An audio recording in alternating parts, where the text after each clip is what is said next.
Sok di mana deui sia Besti kur 10 ribuan tos kenging saos sambal anu segede badag kieu. Cocok pisan kanggo pencinta mis dasem sapertos abi mah. Soalna teu saprek gaduh murang kalih mah. Upami jajan baso atanapi mie ayam teh teu tiasa dituang di tempat Besti. Rariweuh sareng hararese we geuningan. Komo gaduh murang kalihna anu aktif pisan mah bilih ngaganggu nyaeta kanu sanesna. Ari nyaeta dibungkus dicanaka bumi teh kur saperecet si amang baso masihan saosna.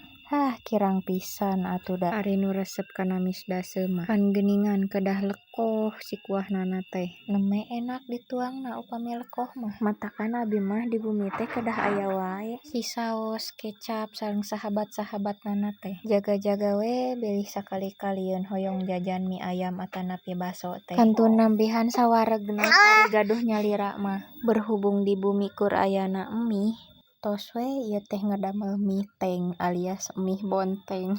Batur mah ngadamel teh soteng alias baso bonteng. Tos we ayeuna mah urang memanfaatkan apa yang ada di rumah. Disclaimer heula nya, bilih masih aya nu salah paham. Ieu abi ngarekamna nganggo kamera depan nya. Janten katingalna abi barang tuangna sapertos nganggo tangan kiri. Kade ulah nyebatkeun abi barang tuang ku panangan kiri deui nya.